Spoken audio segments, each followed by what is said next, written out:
अस्सलाम अलैकुम फितरत से मोहब्बत करने वालों। आज मैं आपको पाकिस्तान की जादुई फितरत के एक दिलकश सफर पर ले जा रहा हूँ।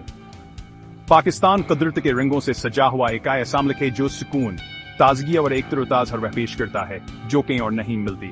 सबसे पहले आइए बात करते हैं सरसब्ज वादियों की। सवात, कागान, हिंजावर नमकी वादियां कुदरती हिस्सन से भरी पड़ी हैं। तस्वुर करें कि बुलंदोबाला पहाड़, करसिटल साफ दरिया और सरसब्ज घास के मैदान सबाई कहेगा पर हैं। यह वादियां फितरत के शाहकार हैं, सुकूनावर अजमत का एक बेहतरीन आमदजाज। अगला शुमाली पाकिस्तान के अजीम पहाड़ किट्टू, नंगा पर्बत और राकापोशी सिर्फ पहाड़ नहीं, ये फितरत की हैरतांगीज ताकतावर सुकून की खामोश याद दहानियां हैं। ये चोटियां दुनिया भर के महमजूम और ख्वाब देखने वालों को अपनी तरफ मुतवज्जह करती हैं। और कौन खूबसूरत झीलों को भूल सकता है। सिफाल मलूक, अताबाद और राती गिली झील अपने साफ पानियों और दिलकश खूबसूरती के लिए मशहूर हैं। अंजीलों की सफाई आसमान की अक्सी करती है जो आपको फितरत के दिल के करीब लाती है। आइए शानदार रेगिस्तानों को ना छोड़ें। थरा और चौलिस्तान के रेगिस्तान अपनी मुनफरद खूबसूरती के लिए मशहूर हैं। यहाँ कैसन हरे रितावर सितारों भरी रातें जादू से कम नहीं हैं। पाकिस्तान बहसे चश्मों और आबशारों का घर भी है। नैलमवेली में शारदा आबशार और वत के चश्मे फितरत की सखावत की हकीकी अलामतें हैं। अब पाकिस्तान में मौसमों की खूबसूरती के बारे में।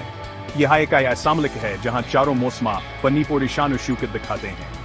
खुशबूदार बहार, मुतहरक गर्मियां, रंगीन खजा और बर्फानी सर्दियां हर एक का अपना अलग दिलकशी है। जंगलाता और जंगली हियात को मतभूलिए। एयूबी नेशनल पार्क और मार्गल हिल्स जैसी जगह मुतनुआ नबातात और हैवानात से भरी पड़ी है।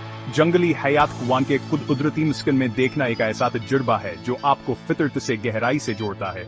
आखिर में पाकिस्तान के कुदरती वसाइल नमक, गिसा और मादनियात से माला माल, ये वसाइल मुल्क की तरक्की में अहम किरदार अदा करते हैं और फितरत की सखावत का एक और सबूत हैं। पाकिस्तान की फितरत का तजुर्बा करते हुए मैं शुक्रगुजारी का बेपनाह एहसास महसूस करता हूँ। यहाँ एक ऐसा सरजमीन है जो बेमिसाल खूबसूरती और कसरत से नवाजी गई है। ये सरजमीन अमन, मोहब्बत और खुशहाली की अलामत है। याद रखें, फितरत एक ऐसा तहफा है जिसे हमें अजीज रखना और इसकी हिफाजत करनी चाहिए। अगले बार तक तलाश करते रहें और मुतासिर होते रहें। बयान करदा पाकिस्तान वीडियोस। मजीद दिलकश नेचर कंटेंट के लिए लाइक, कमेंट और सब्सक्राइब करना न भूलें।